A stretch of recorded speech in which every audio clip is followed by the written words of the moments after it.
আপনার সব মিজানুর রহমান আজহারীর নাম শুনেছেন? উনি কি নন ফেমাস না অনেক ফেমাস?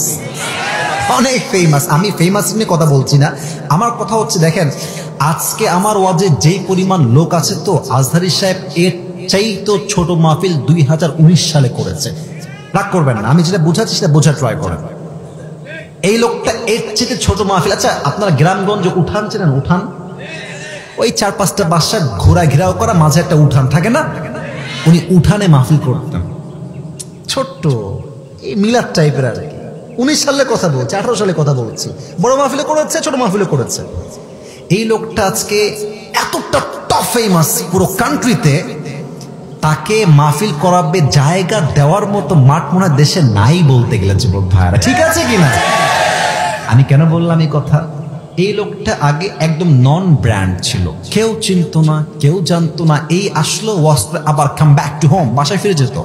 বাট এখন তাকে নিয়ে আসতে হলে কমপক্ষে 100 নয়, কমপক্ষে 1000 পুলিশ প্রোটোকল লাগবেই লাগবে। আপনাকে আমি কথা কেন বলছি? আপনি হাদিসের দিকে ফোকাস করেন, হুজুরের দিকে নয়। একটা সময় কিন্তু আজহারী সাহেবকে আমাদের মতো হুজুররা বলেছে কাফের,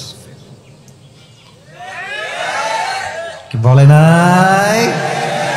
ইভেন আমি তো দেখেছি অনেক হুজুরা ওনাকে নাউজুবিল্লাহ, আমি জাস্ট বলতে পারবো না, ওনাকে এত বাজে ভাষায় গালিগালাজ করেছে।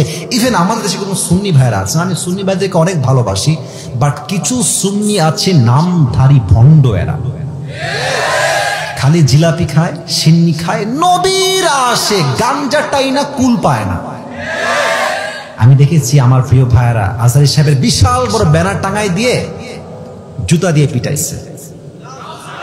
আচ্ছা এবার আপনারা কন, এই যে এত কাফের বললেন, এত অপপ্রচার, নবীর সামনে বিরুদ্ধাচরণ করেছে, বেয়াদব, কাফের, লম্পট, কত গালি তো আজহারী সাহেবকে দিলেন। আপনার অপপ্রচারকেই আল্লাহ তার পক্ষের প্রচার শক্তি হিসেবে কবুল করেছে।